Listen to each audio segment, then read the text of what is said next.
Fairy tales can come true. It can happen to you if you're young at heart. Welcome to the Active Aging Tips and Tricks on Rapport and Coaching. This module forms part of the Active Aging certification. Remember to take notes so you can answer the quiz questions to go with this module to test your knowledge.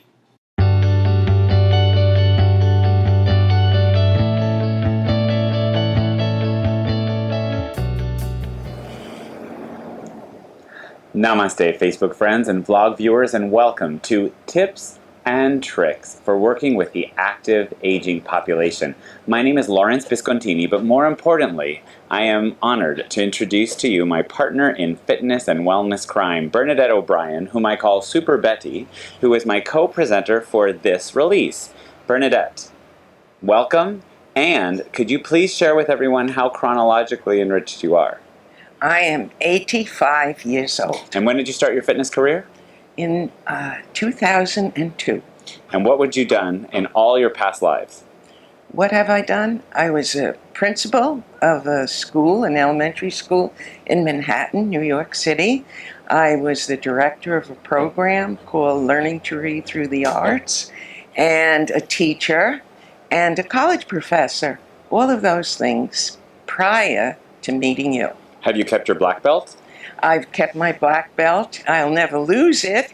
And have you given up smoking? I've given up smoking. And how have you changed your body physically in the last 5 to 7 to 10 years? I have lost 50 pounds of fat in the last several years. And in addition to being qualified as an active aging specialist, Bernadette O'Brien is part of the BOSU development team and elite master trainer team. You also are the oldest ACE and AFA and other organizations like SCW certified professional currently on the planet, and the oldest continuing education provider of credits for those organizations. And you have been in Canada a CanFit Pro presenter, correct? Yes, I have, and it's been a wonderful experience. So we're going to give you some of our tips and trips because we fuse research and what we do with our clients. The youngest client you currently train on land and aqua, mindful and traditional classes is? 55 years old. Okay, and is that male or female? That's a female. Great, and the oldest client you have? The oldest is 92. That's Mary. Wonderful.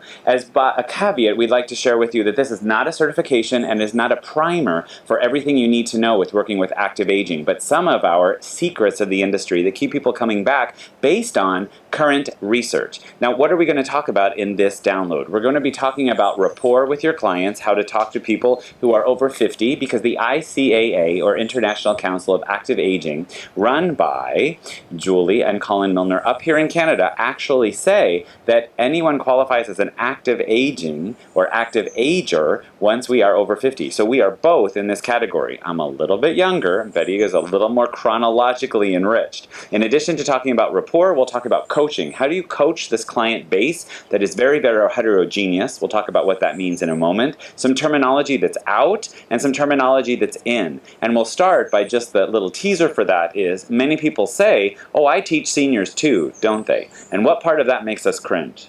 The senior part, yes. We do not like to be called seniors necessarily, except when we're going to collect the Social Security check. That's a great point. And what do you suggest in place of saying, oh, I train seniors, or you are a senior, or that's a group of seniors?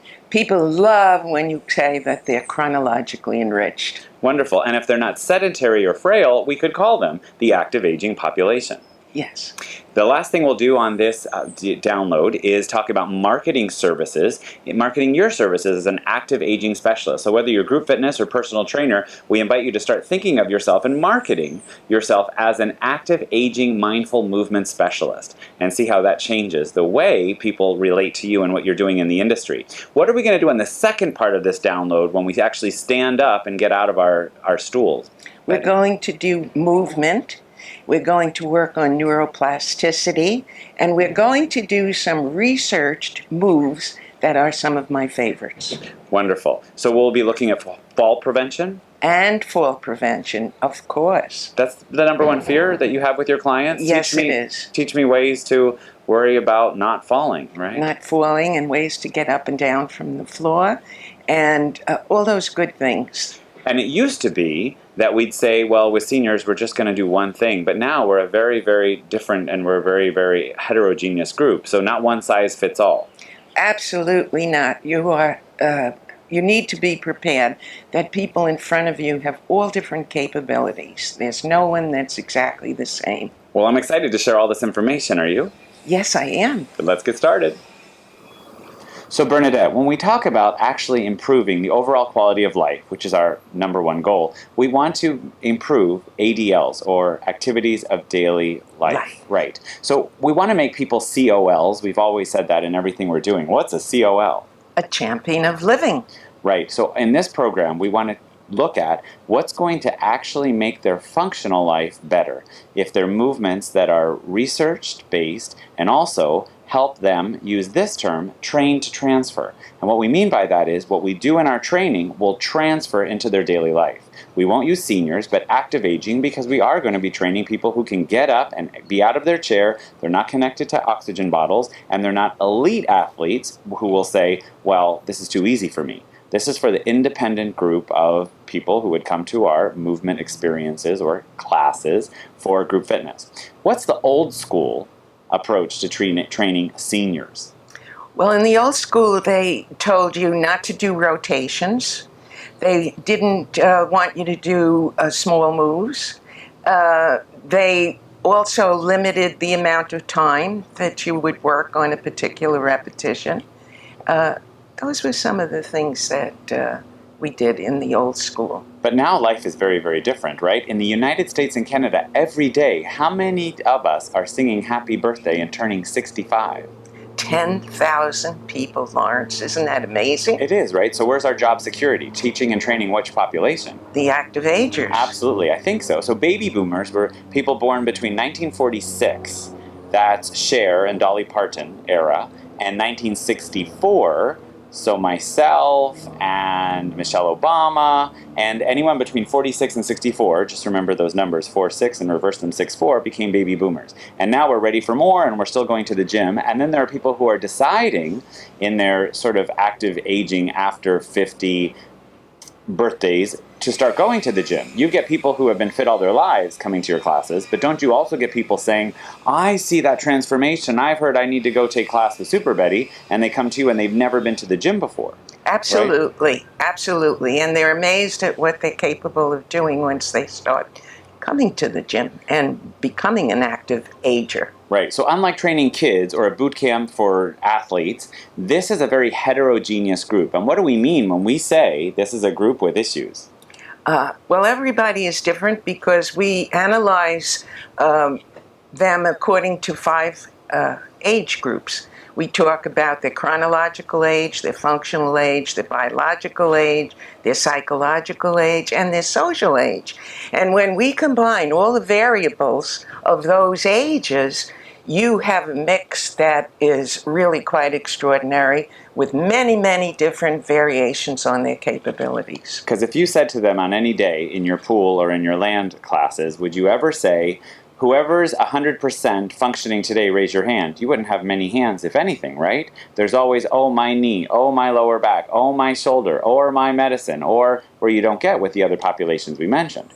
So Yes. how do you teach to this population so one size doesn't fit all? Well, you analyze by observation, partially. You also ask in the beginning who has special issues so that you're aware. You tell them if anything that you're doing, any of the movements hurt, let you get a pain, not to do it. If they're challenging themselves, yes, you encourage them to continue.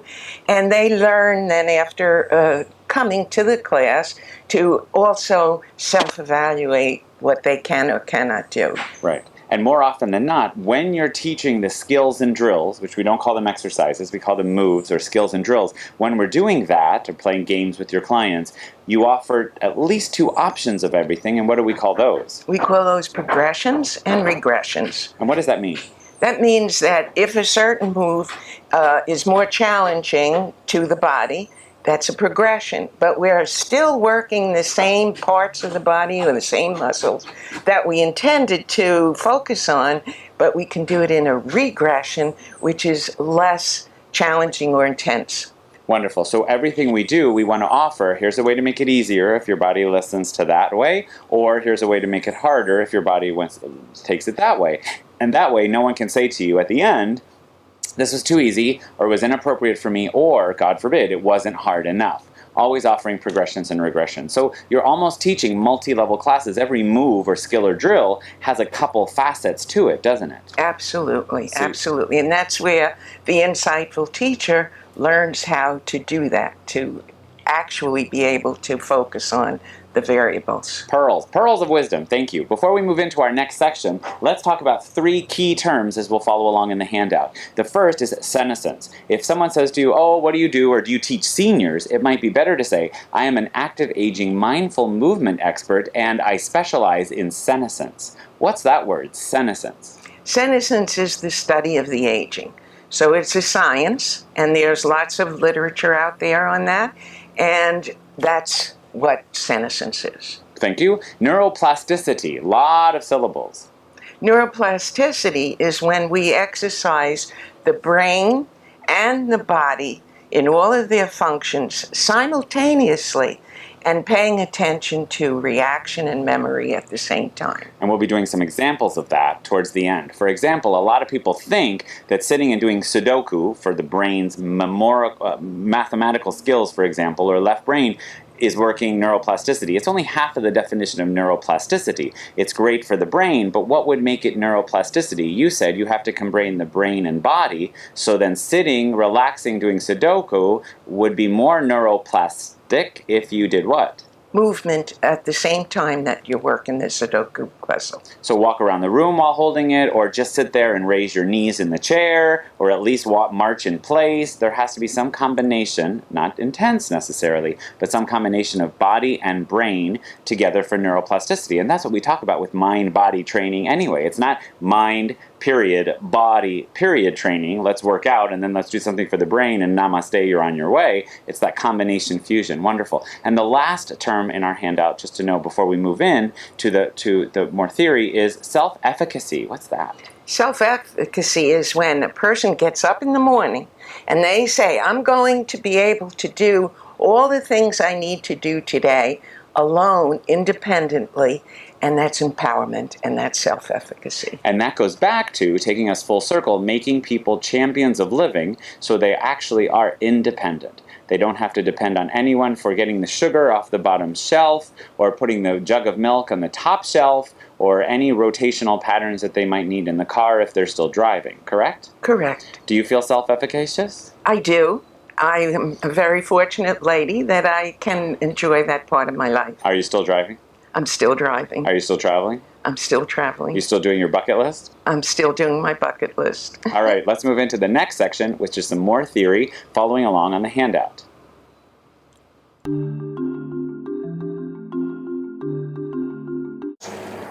In our next section, we're going to be talking about rapport with clients and coaching. Some great tips because you've been teaching Land and Aqua for quite a few years now, right? Yes, I have. As a personal trainer and group fitness. Yes, I have. Well, in the first section, you'll notice that we see rapport and coaching. How do we build rapport with this population of active aging? How do you really get them to trust you and know who they are in general basis, on a daily basis? Well, you try to learn something about them so that you can address certain things on a personal basis as they come into the class or ask, how are your children, how is your family? Just a warm approach. You also want to speak to them in a very positive way, not a condescending way, so that they never feel like you're on some kind of pedestal and they're not. Which is hard to do sometimes if they're hard of hearing or you don't know them very well. Good morning, how are we feeling today? That could be condescending. Absolutely. You want to talk to them to be respectful, show that you are honoring them as clients. All that kind of camaraderie is developed through that rapport, a little sense of humor That helps because then they start to laugh, they feel comfortable and not threatened when they get into the class. So to build rapport, what I hear you saying really are three huge tips. Number one, their first name. Number two, something about them physically, their issues, and they will have them. And number three, something about them that is subjective and personal, whether they're working or they love chocolate or they're a nurse or something about what they do. And that keeps you respected, and it keeps them trusting you because you're going above and beyond what a lot of instructors might do, right? Absolutely. And also when you're coaching them, or when Joe, your 25-year-old personal trainer in New Jersey, trains you when we're not together, how do you like to be coached in terms of building rapport with you, and how do you coach your personal training clients? Well, one of the things I like is if he actually pays attention to what I'm doing.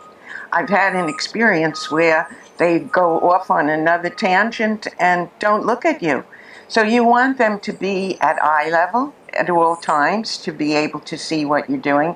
You want them to check the form to see that you're doing it properly and not hurting yourself and getting a benefit from it. And you also want them to have some progressions and regressions in the moves in case they're challenging you either too much or not enough.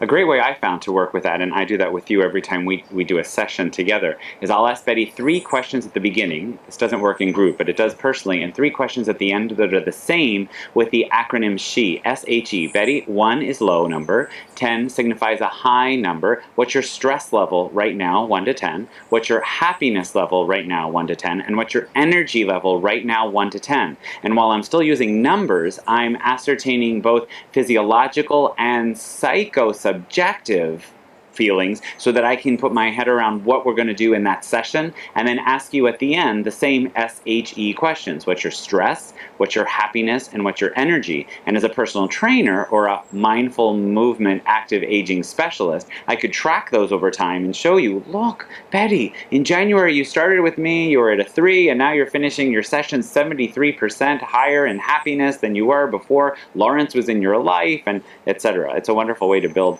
rapport in coaching. And the eye level is an important cue that you've given, because it's very common to see personal trainers standing over the clients on the floor, for example, doing abdominals or side planks, going down saying, yes, 3 more, beautiful, 2 more. But if you have a client laying on the floor, what are you doing as the trainer? You need to get down on the floor and let them see your eyes and let them know you're watching and you're interested very much in what they're doing. So in training clients, if the client is going up and down in squats and up and down in lunges and you're the trainer, you're doing that as well. It's a very subjective, a very subtle tip, but it's huge. Always stay at the eye level of your clients. Thank you for that. Now let's look at some terminology put out by and borrowed with permission from the ICAA, or International Council on Active Aging, which we're going to recommend. Often we want to use chronologically enriched, as we've mentioned, active aging adult, and we will call people what they are in the 3 categories of aging. There's frail, there's independent, the group we want to have come to our classes, and then there's, what's the third group that you are but you don't always teach and train? Elite. Right. You are elite. You can do those headstands and Bosu burpees, but we don't always assume that people will be doing those. We're going to be training for the independent group, and that's the proper term we want to use with this population who are active agers. ICAA also talks about avoiding some terminology like anti-aging. Why don't we say, this is my anti-aging class? Because you really can't go backwards. As nice as that might be and wishful, it just isn't available to us, at least this time in this period of life. In this time. What about aged? We don't want to use aged, really. Well, any reference to where you're thinking you're older or getting old is not a good thing. It's better to avoid something like that. Not so positive. When do you want to hear that something is aged? What 2 circumstances? Wine and cheese are good options to know when it's aged. Right, you don't want to call the people aged. You're an aged group. No, but I'm drinking some aged wine, and I purchased some really nice organic, local, and raw cheese. That's aged, right? We want that. What about a codger or a geezer? Have you ever heard those terms? Oh, I have, and they're really offensive. What about grandmotherly? Oh, I love working with Bernadette. She's so grandmotherly. What does that mean? Exactly. Especially if it's a guy. Exactly. So it's not a nice way to address an older person either. What about, she looks so good for her age? you're inferring that she's possibly pretty old. And that, again, might not be the nicest way for them to look at themselves. Right, and we know now that there's no presumptive correlation between chronological age and biological age. What someone can do and how someone's blood work and physicality would react has nothing to do anymore with how many years you've been on this planet. So to say somebody looks good or not good for his or her age is very subjective, could be negative subjectivity. What about despite her age, she's so active? Well, then you're inferring again that she's really an old person, but despite that age, she's doing pretty well. Right, and then the Or other he. right, and the other two comments that Active Aging or the International Council on Active Aging says, we don't want to say even older adults can do burpees, for example, or is an active even at that age, because that presupposes that after 50 or 60 or 70, that physical activity has to decline. Research tells us that it will, but we want to combat that, correct? Correct. Absolutely. Terminology to avoid or use sparingly: senior. It may be appropriate for people over 70 getting checks or certain benefits or walking into a McDonald's and taking advantage of that SS or senior special. What about a golden or silver, like the golden age or my golden exercisers or my golden chair class? The ICAA says we really want to be careful with that group because it presupposes, first of all, do you have golden hair? Yes, well, what you're saying is that the active ager really doesn't want to be labeled in any way that's derogatory or makes them feel old, because they want to continue to be able to move, be able to live a rich, full life. And when you give them a label that's making them feel older, they may lose that will to want to continue. Correct. Thank you for summarizing this section on terminology and nomenclature. We're going to move on now to section 4, which is all about vision. Two things: clothing. What color do we traditionally wear in group fitness? We usually wear black. But what do we want to wear with this population? We like to wear bright colors because they can see those colors, they're appealing, they're cheerful, and people respond to the brightness. Absolutely. It's the easiest color for people to see. What about sound and music in terms of level and decibels? Well, the decibel for the average normal person that you play music is 90 maximum. But for the active ager, we like to do it at 60 because it seems more appropriate for people that have some kind of hearing problems.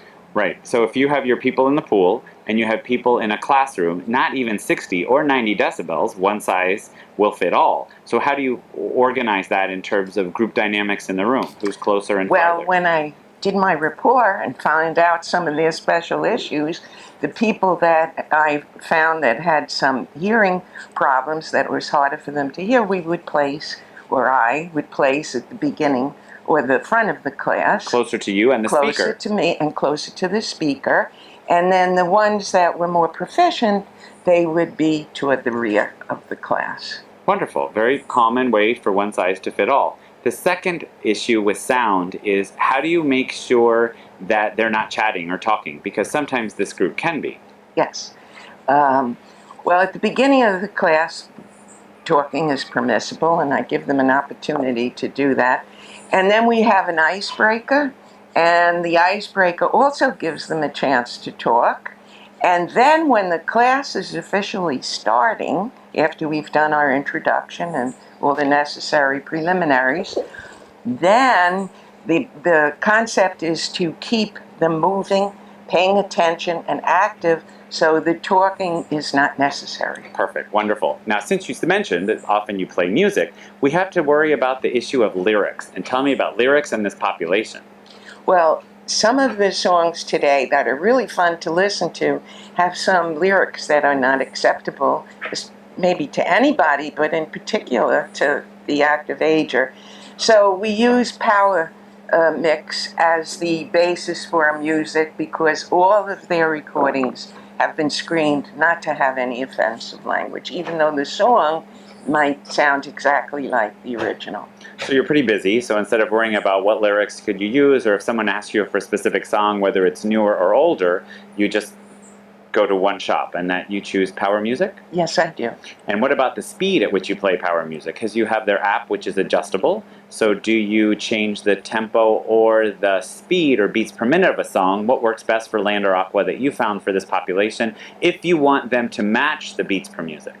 115 beats per minute seems to be an appropriate number. And sometimes songs come faster or slower than that, so you either say ignore that speed or you change it with your app so that all your songs are now pitchable. Right, and that's a very, very great advantage to PowerMix. Thank you. What about warm-up? Tell me about the general time you'll put into the warm-up for this population because they all have issues. 20 to 25% of the class time is dedicated to the warm-up. Right, because you want to move into it gradually and do preparatory movements for what's coming up. Correct. Now, when you are putting movements in a warm-up, unlike with any other population, although it's a great tip for all populations, tell me about the 3D approach to training in a warm-up, or the 3D approach to the 3 planes of movement. We call it 3D approach because the American Council on Exercise, or ACE, calls it the 3D or triplanar warm-up. Well, the 3 planes that you're talking about are the sagittal, the frontal, and the transverse planes.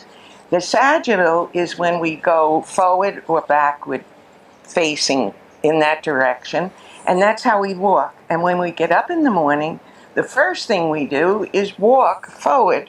And so that we want to train functionally the sagittal plane first. Then we need to know the frontal plane, which is side to side for different functional moves that require that kind of movement. And of course, the transverse is when we rotate, and we need to be able to rotate in order to come out of a parking spot and see behind you, put on a seat belt, be able to twist and be able to hook it in.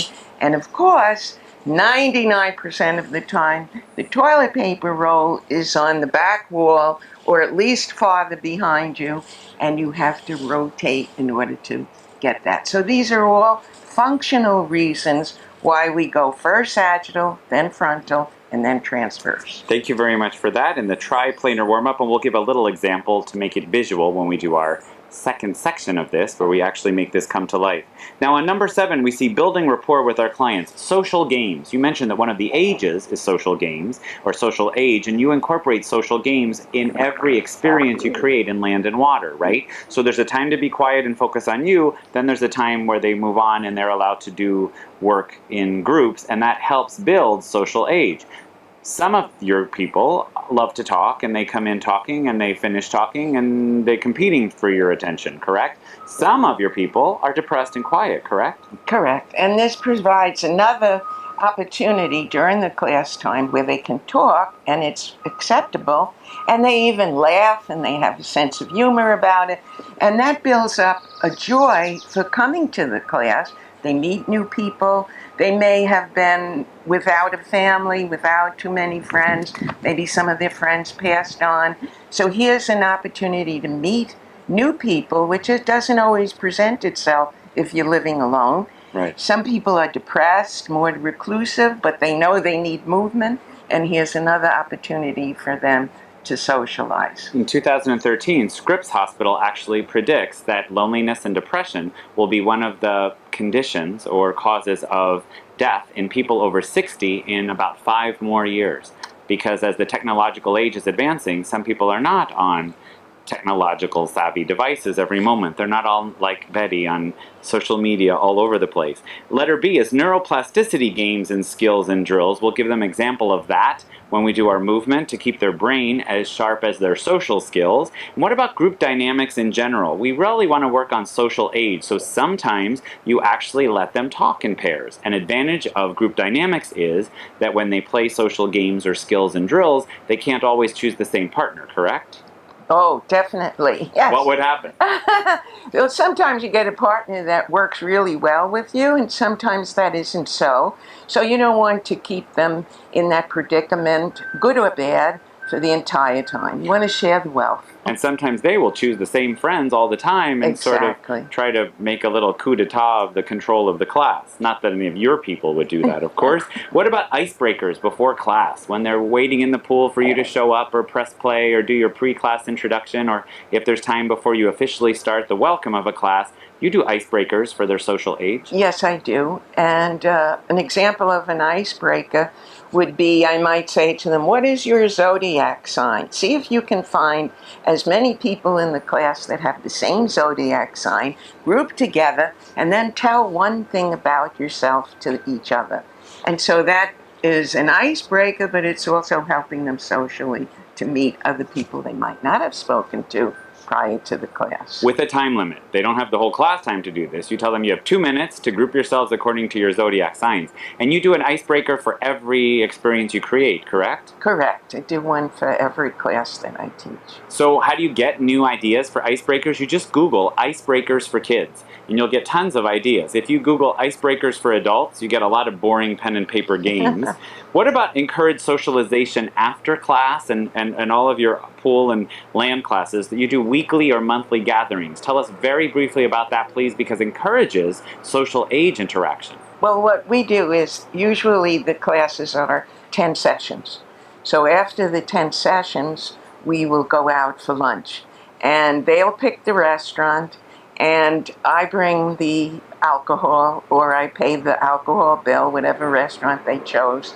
And that, again, gives a nice relationship, a nice rapport, and it's something that then they are willing to help at least to sign up for the next 10 sessions. Wonderful. And it also keeps people looking forward to something and social media interaction. Where are we going to eat, and who wants to eat this kind of food, and should we go to this restaurant? Any discussion is a popular discussion if they're staying involved. And that encourages building rapport with your people in the room and out to the room, because of course it is train to transfer, getting them to be champions of living outside of that environment.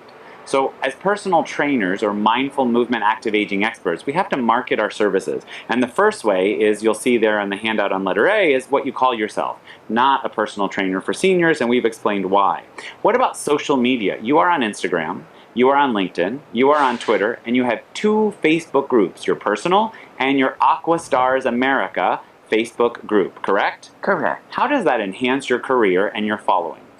Well, it allows me to contact many, many different people, whether they're in the fitness field as instructors or whether they're lay people or clients, to be able to follow through what fitness people do in their professions. And it allows me to market, because people are not able to really send out brochures anymore, or printed material. First of all, the cost of the stamp, the printing, the graphic, all that sort of thing. So you have available to you a huge way to market what you do. And then you get friends. Friends come onto your site, and those friends sometimes bring other friends, and before you know it, you've reached your maximum. Right? You have. And so social media allows you to stay really active with your clients and classes. And also, I ask you, are all the people that follow in your groups and your social media just the people who come to your classes living in your zip code? No. It's everybody you know practically in the whole world. Both client and also colleagues. And you can affect the people watching from Japan, because you host families from Japan every August, and you can affect the people who don't even speak English by posting little movement tips and tricks and little movement success stories and before and current pictures of your clients, for example. Yes, and most of these have the option to translate, so that if it's another language, you can read it and they can read it. It's quite a phenomenal thing that's available to us. Right, and who put you first on Facebook many years ago? Who put me first on everything, Lawrence, when it dealt with fitness? Not true, which brings up our next point, finding a Bernadette. I think it's important to be honest and transparent that my career changed when we met, and I looked at you and you were my client in my first row of the Aqua. It could be raining and you'd be there waiting for me to teach you. Right? Yes. Yeah. Much to your happiness. Especially when you were the only one. And I finally said, what to you?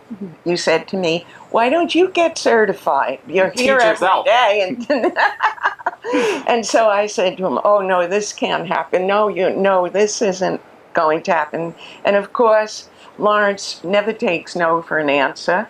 And so here I am. And you got certified, and now you do it. And what did that do for me? I was able to say these research-based moves really worked. Because instead of just saying, oh, this is a way to avoid falling and this is the way to keep your brain, when you look at Bernadette's before picture, and when you look at Bernadette today, and you listen to Bernadette speak, you know that what we're talking about works. So my message for you as an active aging mindful movement specialist or coach is to find your success story. It only takes one with a really impressive before and a really impressive during or current picture. No before and after, because if I said here's Betty before and here's Betty after, it means Betty's ready to die. Betty's not ready to die. So it's a before picture and a current picture, which also sets the tone. This pales into comparison where Betty's going to be next year.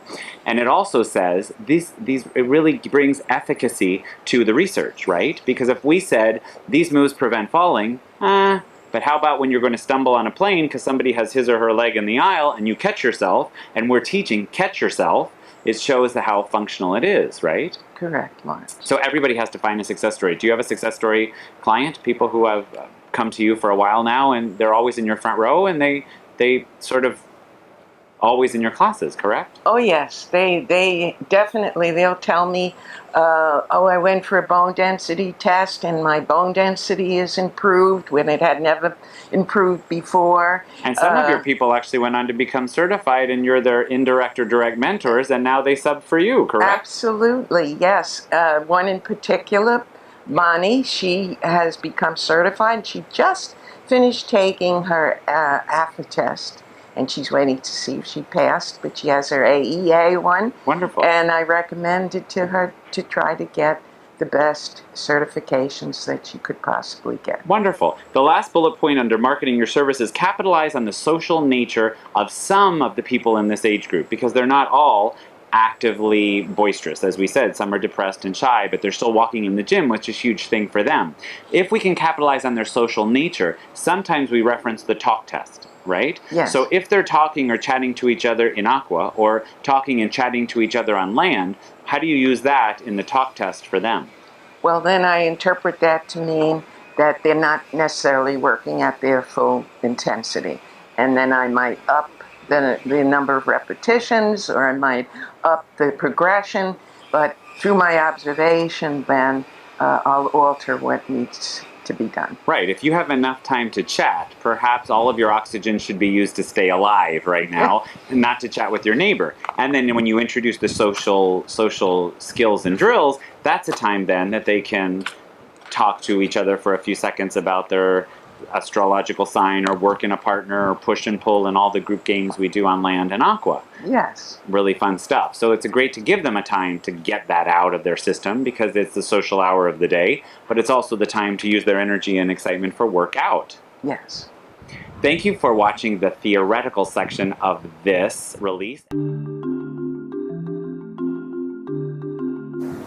Now we're going to get into the practical application of the active aging movement science comes practical. Bernadette, we're going to start with some neuroplasticity drills. And to do that, we start combining brain and body. So let's start marching in the sagittal plane.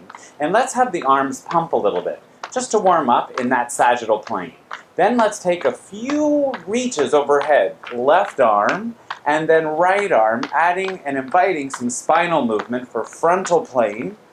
And then, keeping the legs marching in the sagittal plane, let's bring the hands to an I Dream of Jeannie-like position and rotate over the left and right to invite some transverse plane movement there. So that's a little example of a triplanar warm-up. Now let's bring the hands to prayer position, point the fingers forward, and have some rotational core work going on in transverse plane. Is this almost biplanar? Of course. Inferior body is engaged in sagittal work, and our upper body's worked in transverse work. Now, while this is going, I'm going to invite you to continue that, and I'm going to talk to you and get the mind and brain moving at the same time. Bernadette O'Brien, what is your favorite color? Blue. How do you spell that, Bernadette? B-L-U-E. How do you spell it backwards? E-U-L-B. My phone number's area code is 917. What is it? 917. What's that backwards? 719. My phone number starts 917873. What is it? 917-873. What's that backwards? 378-719. My phone number in its entirety is 917-873-5683. What's that forwards? 917-873-5683. What would that be backwards? 3865-378-719. Absolutely. Now, sometimes you text me when I live outside of America, correct? Correct. That area code and country code for texting purposes is +1. While you're marching, Bernadette, look over your right shoulder at me, look over your left shoulder, and then walk backwards just a little bit so you can come back closer to me because you've sort of creeped forward. That's great. So now while you're standing there engaging the body, I'll tell you what my phone number is on an international basis again. It's +1 917-873 5683. What is that forwards? +1 917-873 5683. What would that be backwards? 3865 378 719 1+. Beautiful. I think that's amazing. You've done your color, you've done some numbers, and now let's stop that movement and add a different kind of drill. Do you feel warmed up in 3 planes? I do. Do you feel your brain's working? Yes, I do. We're going to invite you to step to the left as a little baby squat. You can put your hands on your quadriceps or not. And try that again, please. Every time you're going to squat to our viewer's left or your right, we'll say this side. How about 2 more, please? We'll say this is for fruits. For example, banana. Awesome. Could you show us a squat to the other side, please? That's going to be a vegetable. For example, eggplant. Wonderful. When you're in the middle, could you add some marching? Just some sagittal plane. I'll say a fruit and you'll squat towards me, or I'll say a vegetable and you'll squat away from me. So the question is, do you feel ready? Yes. All right. Fruit. Wonderful. And more marching. And vegetable. Wonderful. That's the generic introduction to make sure that there's a connection. Now, Bernadette, we're going to start. Cherries. Eggplant. Bananas. Brussels sprouts. Mangoes. Broccoli. Asparagus. Starfruit. Kiwis. Butternut squash. Tomato. Why are we doing that? Because a tomato is a vegetable and a fruit. Oh, you're so good and sharp. That's an example of some neuroplasticity drills. Your brain was working, your body was working, and they integrated. And when we talk about brain skills, what kind of skills were there? There were some math, some social skills, some short-term memory, also some integrated. There was also some problem solving. Is this a category of a fruit? Is this a category of a vegetable? Am I going to be humorous and multitask and do both, for example? And also, I mentioned spatial skills. How do you organize letters, colors, and numbers forwards and backwards? That's just a little sampling of what we can do with neuroplastic training for the active aging adult. We're moving on now into the 3D warm-up, and we've just given an example of that. If we're going to start with our participants, classes or clients, if we put our hands here, this is an example of what plane of movement, Bernadette? Sagittal. Right, we always do front to back work first, because how do we wake up? In the sagittal plane. How about reaching forward, left arm, and then the right arm, and then bilateral. And a real rounding down and slowly walking up. Why is it a great idea to keep our hands on the quadriceps when we do this in a warm-up? Because it helps us to support ourselves Right, and a lot of our clients have issues. with their back. Right, if they have issues in their back, then we want to make sure we step up and give them always some additional support. What can we do for frontal plane warm-up? We can put our feet together, toes pointing forward, align our spine, lift our arm up and lean over with the arm as close to the ear as possible, push down with the other arm, come back into airplane, and then over to the other Right. side. And do we want to hold this a long time in the warm-up or keep it active and dynamic? We want to keep it active and dynamic. Wonderful, because we're trying to raise core temperature and increase synovial fluid in all the joints. If we put space between the legs, that could add more stability as a regression for some, or actually adds some inferior movement in the frontal plane as well. For example, left arm goes up, step over to the right, and then come back, and then switch that. So we're adding inferior and superior frontal plane movement before then we move on to other planes of movement in our whole experience. And then transverse plane, we gave you an example of one thing to do. Let's add the lower body as well. Step out wide, maybe squat down a little bit, hands up here.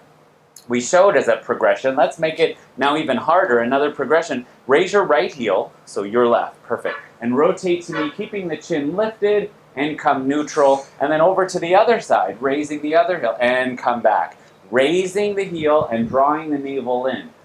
People tend to look down when they get tight, so you encourage them. Raise your chin to keep the whole spine nice and along as you twist. That's beautiful work because you're increasing your range of motion each time. And one more time each side, please. Notice how her whole body turns as an integrated unit. A true champion of living, how I spell in my Lawrence Viscontini dictionary, inspiration, 2 words, Bernadette O'Brien. And you bring your hands down to your body, and that concludes an example of how to incorporate 3D warm-up as you think about starting your sessions with your clients functionally appropriate. Not starting a class. Let's start twisting and marching. For example, the most complicated movement for the spine is transverse plane or rotation. So getting that last in a warm-up is logical. I'm not saying we have to always do these exact movements. It depends on your classes and clients. But the first movement should be sagittal, then they should be frontal plane, and then they should be transverse plane as we put those together. Now we're going to take a few steps back because the next drill and skill is called the leaning tower. And you often have fall prevention, right? I do. The first, your whole population, I mean that collectively. So the first fear you all might have is a fear of falling down. And what's the second fear? How do you get up again? Because once you're down, you want to be up. We'll address that at another time, but for now, if you learn to run to the roar or face your fear, it can be less daunting as you actually just train and think, well, that was fun, I hope I never fall. But if you practice what it could be like, getting the whole body involved in moving forward with a weight shift, it can help you for a later time. We're going to take the hands forward, start to lean forward, press with one heel, and push yourself back. If you can do a heel strike, how wonderful. And the more comfortable you feel with this, you're going to put more weight forward onto the heel and come forward. So now notice that Bernadette is pressing her body forward, increasing the range of motion each time. Does it feel scary at the beginning? Yes, it does, Lawrence. And do we want that? Yes, because that will simulate a real fall. Absolutely. We want to run to the roar, train to transfer. Now I'm going to invite you to let yourself go at the last possible moment and then catch yourself and push up. If the foot goes flat, as she demonstrates, that's absolutely fine. But the goal is try to do a heel strike first. While you're doing this, Bernadette, in neuroplasticity, why don't you engage the mouth and tell our friends watching, while you're practicing the leaning tower at the same time, Tell them. why we're doing dorsiflexion of the ankle. We're doing dorsiflexion of the ankle because we're pulling up the toes toward our body and we're strengthening the anterior tibialis, which is the muscle in the front of the shin. And that, we know in research now, is very important for this population to train the slow twitch and fast twitch fibers of the anterior tibialis, because if I'm going to trip, it's that which has to dorsiflex so that I can catch myself. It's wonderful and important to have a strong gastroc and soleus, respectively, but if all that does is plantar flexion, that actually can promote a deeper stumbling. So the leaning tower, can you show our friends right there, Betty, face me, wonderful, and just show what it looks like from the side, the leaning tower, letting yourself go at the last possible moment, a heel strike, and pushing yourself back up. Hands could be up. If you wanted to make it harder as a progression, absolutely, you put the hands on the hips. Why is that a progression? Because you don't have the hands and the arms to help you balance. Right. You're more in line with a singular kind of stance. That's great that you said inline, because inline will be one of our trips and skills in this whole release, because inline will help you avoid falling. So that's it from the front, and there we just showed it to you from the side. The next movement is called mirror mirror. And the first part of mirror mirror is I'm going to be the leader and you're going to be the follower, and then we switch that. The purpose of mirror mirror is to have someone react to whatever he or she sees as able and react. So the upper, middle, and lower body are working simultaneously with an unpredictable response. Is life predictable? It is not. Everything can change In a minute. Absolutely. Betty has 7 Bettyisms, and one of them is everything can change in a minute. It used to be in a second. All right, so that we're going to start with me being the leader first, and you're going to be the follower, and then we'll switch that. No speaking necessary. We'll just see how she follows.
Did you know what was coming? No, it did not. You did amazing! Amazing, specific, and not being able to predict, correct? If I went to the front on one side, part of your brain wanted to immediately do it to the other side. So as a leader, it's encouraging to make sure they remember they would love to balance, but it doesn't have to be immediately balancing, because you want people not to know what's coming up, because I can't predict my day, let alone what leg I'm going to pick up. Wonderful. I think turnabout is fair play, so now I invite you to be the leader, or as you would say, the leader, and I will be the follower, or as you would say, the follower, and I'll see how I do. All right. Well, we're going to face front.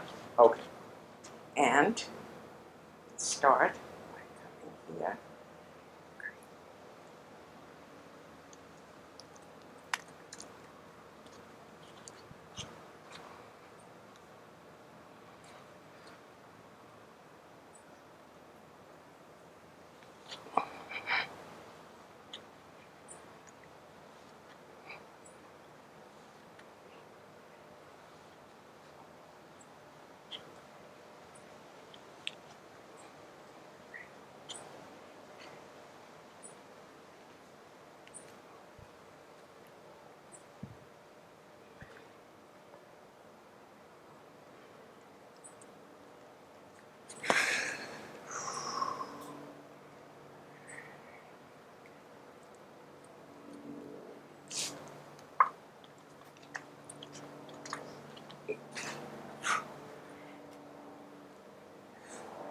Feedback? How'd I do?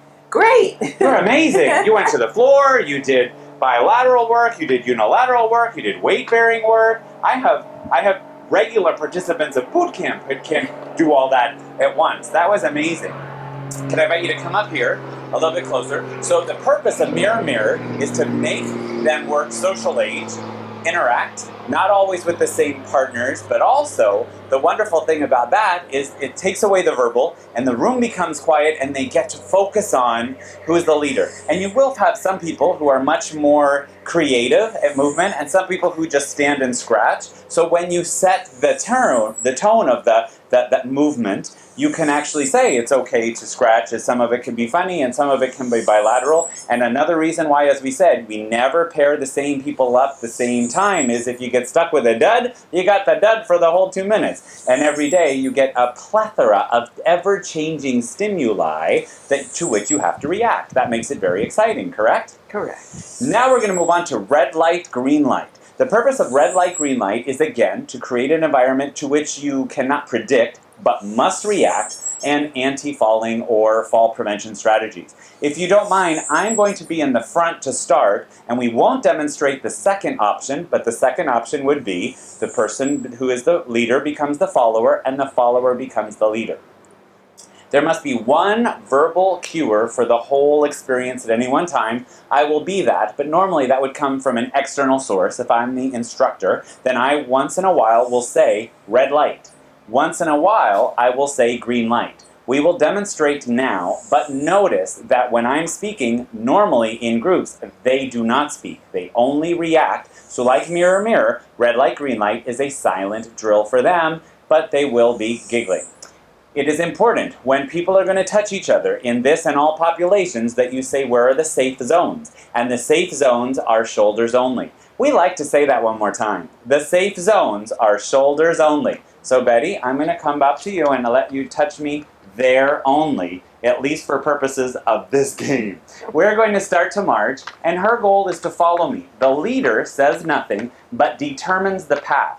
So if it's a group of 2, the space available is the space available. If it's not a group of 2, they have to negotiate the other pairs of people walking around the room, and you hear the following cues. Green light.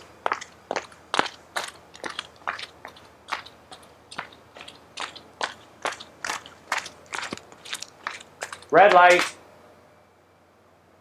Green light. Red light. Green light. As people become comfortable with this, the verbal cues can change to the following. Red light. Red light. Green light. Green light. You see that? Because people think they know what's coming. No. Do you know what's coming all the time in life, Betty? I do not. That's right. Red light. Red light. Green light. And I'm going to drop you off there, and I'm going to my house. And we say thank you. Thank you. And then the person who was in front becomes in the back, and the person in the back becomes the front. And in the next time you play red light, green light, in that session, or on another day, do we allow them to pick the same people? No, we do not. We do not, because life is not predictive, so the stimuli in the class should not be. Our purpose is train to transfer. That's the red light, green light drill. One person calls out red light, one person calls out green light, occasionally, and when they are in red light, sometimes the next cue should be red light. And when they are in green light, sometimes the next cue should be green light. And you see what happens, right? People have to connect. If I'm walking, people think the next cue I hear has to be to stop. Is that always the case? No. Right. What happens? Then you falter and you do not do it properly. Right, but because your hands are on someone's shoulders or you're marching with someone behind you, you either feel that external stimulus from the back or you feel a little safer because your hands are on someone's shoulders. Yes. Once again, the groundwork for safe zones are shoulders only. Right. We're going to move on to our final technique of skills and drills and tips and tricks for avoiding falling or for fall prevention, and it's tightrope walking. Research tells us that as we get older and we get weaker in the abductors, they naturally open, and it's very easy to see people walking forward, which we sometimes call the senior shuffle. It is important to train the abductor complex, be there no doubt. However, we have current research from 2005 on, as recent as this year, where we know that in 2014 and 15, we know we must train the adductor complex to strengthen the legs to come back in line. Is it harder to walk in line? It certainly is. And so we're going to teach them the tightrope walking in the sagittal plane, and we add some frontal for security. Where do we start with the hands as a regression? Out to the side so that we help our balance. Right, it helps us stabilize. So we're going to step side to side, and we won't go too far forward, although you could. And the strike we want to make is a heel strike. Why? Because again, we're working the anterior tibialis. Great, so we're going to step to the left, heel strike, and then front with space between the feet. Then the right does a heel strike and space between the feet, and we freeze here. We could go forward, but then we'd be coming right into your living room, so we're going to go backwards. The right foot steps to the right heel, and then going backwards, it doesn't have to be always a heel strike. That's between you and your heel. It's much harder. Left foot goes to the left, heel strike, and then space between the feet, and then we step side by side to start again. Was that challenging? It was. What part? It was the balance. To keep in line was challenging to stay balanced. Okay, and do you feel better with the hands up here? I do. Could we show it with the hands here? We'll try. Absolutely. No try. Only Buddha says no try. You either do or you don't. Well, we're going to do. So the left foot goes to the left heel strike, and then in front with space between the feet, right foot to the right, and then space between the feet, and then to go backwards, right heel strike and backwards, left foot to the side, and stand adjacent. Wonderful. Or bring your feet together. Wonderful. That takes the hands away. Can we add a progression to that? Yes, we can. The progression number 1 will be, or progression number 2, or 3 or 4, depending on you and your heterogeneous population, will be to put no space between the feet going forwards. We actually put the heel to the toes. Just remember, heel to the toes. Hands come back out. Left foot to the left, heel, and then right in front, heel to the toes. Much harder because now it's in line. Look at that face change and the consternation and the concentration. Right foot, heel strike, and then heel to toe and we freeze. Could we go forward? We would, but we're not going to today. We're going to go backwards. Might not be appropriate for everybody. Look over the right shoulder and left shoulder and place their heel toe, and then left foot and out to the side and back. Wonderful, and then stand neutral. What would be the next progression? That same drill, Betty Boo, with hands on the hips. Shall we try it? We will do it. Can I have you step a little bit closer to me to start? Wonderful. So towards me, left foot left, heel, and then heel to toe. And right foot right, and heel to toe. What's easier, Bernadette, taking these pauses or doing it without stopping? The pause helps. The pause helps. Yeah. It's also real hard to make you stabilize, don't you think? But not too long, just enough to get in position. That's right. If I help you stay like this, it's This a is progression. harder. Yes. It's harder. Should we stay here and talk about how many children you have? No, I don't think so. Okay, so right foot goes to the right, and then steps back, heel to toe, and then step neutral. The last progressions involve taking away the frontal plane assistance. So we're really doing tightrope walking. Hands come out, a big smile on the face shows that we're happy in the heart, and the left foot goes forward, heel to toe, and then the right foot, heel to toe. With the space that I'm showing you is a regression. No space that Bernadette's showing you is the progression right away. And then right foot back, toes to heels, left foot back, toes to heels, and then step neutral, either into the plants or on your own. Then the hands at your side, and we're going to go forward. Tightrope walk, left leg, yep, and right foot, and the left. We'll go forward again, because you're looking so great at this. And the right there. Look at that concentration. As we go backwards, Bernadette, tell me how many kids you have. 5. Here we go.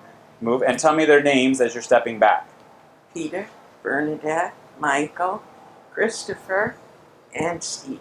Wonderful. How cool was that? Was that neuroplasticity? It certainly was. Concentration. In the progression. In the progression of the heel to toe with no hands. And that concludes tightrope walking. I'm going to invite you to step up, Bernadette, as we tell our friends at home how important it is when we're doing balance moves for our population to be hydrated. Why is it important all during that we invite the population to drink while we're doing fall prevention and balance moves? Because the water helps our muscles to be working, It also helps us to balance. Right. When a muscle is dehydrated, it cannot properly contract isometrically. And do your population love drinking? No, not necessarily. What are you afraid of? Having to go to the bathroom and one not being available at the moment. And also incontinence for some people, right? Yes. So we also train pelvic floor work, which is another time, another place. However, hydration is such an important skill for this population beyond our control because your muscles can't contract if they're lacking sufficient amount of hydration therein. Wonderful. I'll take the water back and let's summarize what we did. We started neuroplasticity. What does that mean, Betty? It means that we're working the body and the mind in all of their functions simultaneously, including memory and reaction. Wonderful. And then 3D warm-up. First plane we always want to use. Sagittal, And the second. frontal, And the third. transverse. Wonderful. The leaning tower was actually facing the fear of Falling, by touching what first? the heel to the ground first and Be- flexing the toes toward you. Right. And why do we really emphasize a lot of dorsiflexion with our population of active aging? We want to strengthen the anterior tibialis muscle. Then we moved on to mirror, mirror, partner games for social age. And what is the overall purpose of mirror, mirror? Well, first of all, it's reaction, whether you can follow and do it. And second of all, the social aspect of playing a game together with a partner. Staying with a different partner, but in the social age, we did red light, green light, which does what? That also is reaction, and it's also helping you to anticipate what's happening by feeling the other person. Wonderful. Hands on the... Shoulders only. Absolutely. And then tightrope walking is the most scientifically researched new information that we have about adductor strengthening for walking forward. They don't have to walk backwards. You can always have them walk forward, turn around, and walk normally back and repeat that because very few are the populations that always should try walking backwards, although it's very functional and important, and sometimes in our daily life we have to do that. Bernadette O'Brien, thank you very much for joining me for CanFit Pro on this video download for really skills and drills and tips and tricks for what to do with the population of over 50, 60, 70, and 80, keeping Bernadette actively becoming and maintaining her champion of living status. Bernadette taught me many, many years ago, what's more important than the years in the life is... The life in our years. It can happen to you if you're young at heart. For it's hard, you will find, to be narrow of mind if you're young at heart.